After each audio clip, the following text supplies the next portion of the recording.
It was the moment caught on camera that helped reignite America's long and bitter debate over race and justice. Unarmed Eric Garner, surrounded by police, choking to death on a New York City sidewalk. The glare of the national spotlight shining on police practices. So tonight, our David Muir has exclusive access to the academy where every member of the NYPD is being retrained. Tonight, at this very moment, there is training underway in a remote building right here in Queens, New York. No one has been allowed in overnight. No one has been allowed in to see the training. This is the police academy for the NYPD, where they are retraining every officer on the force. 35,000 of them when they're done. For folks at home, this is about 9 p.m. now. Correct. All right, take a seat. We're taken inside this gym where we see the officers trained on the new takedown methods. Well, what I'm going to do, I'm going to come in, step, slide, bicep, both at the same time. All of the moves, avoiding the chokehold. Slide down, and now we're behind them. You're training all of these officers to stay away from the neck. Yes. And how important is that? Extremely important.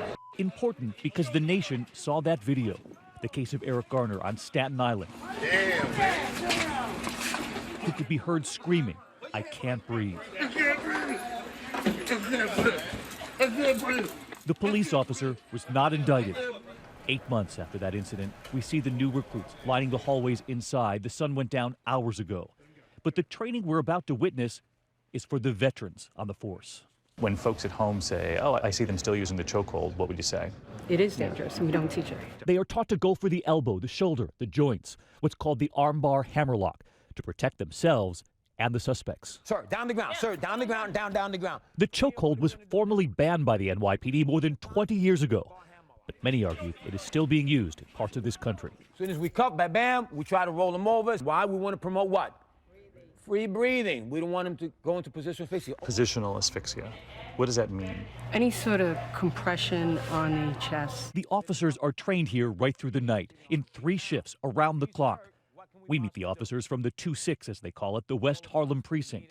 This mother, Officer Princella Whatley, 14 years on the force, raising 2 boys at home. Do they worry about you?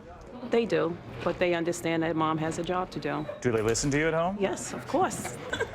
And listen to that mother, Officer Whatley, and the other officers in a very candid moment, revealing the last time they had this kind of training. When's the last time you practiced techniques like this? 7 years. 7 years. 3.5? 12 years on. 12 years.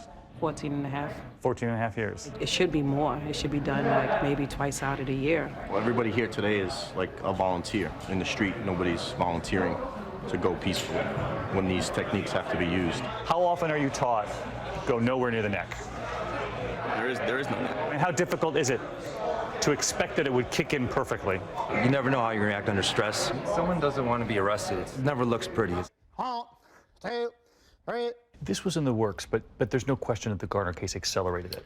Yeah, certainly. I mean, in the aftermath of Garner, this training objectives, of course, was accelerated. They are adamant that the NYPD, now under Commissioner Bill Bratton, had ordered retraining months before the Garner case. Police officers after the police academy never get any physical training, tactical training after that first academy. After they walk out of the academy. After the first 6 months, that's it. The NYPD is also testing body cams, inviting reporters to show this view of the body cam and what it captures when an officer walks up to a car window.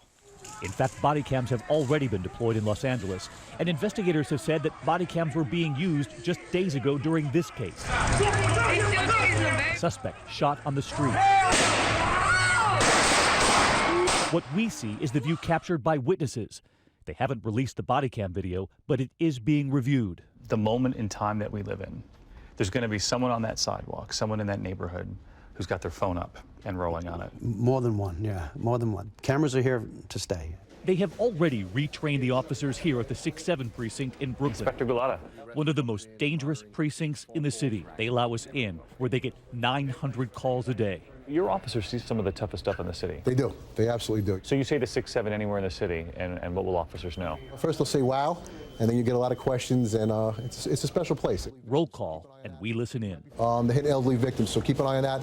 We also have youth robberies going on up in Sector Mike and Nora. Have a very safe tour. I'll see you guys out there.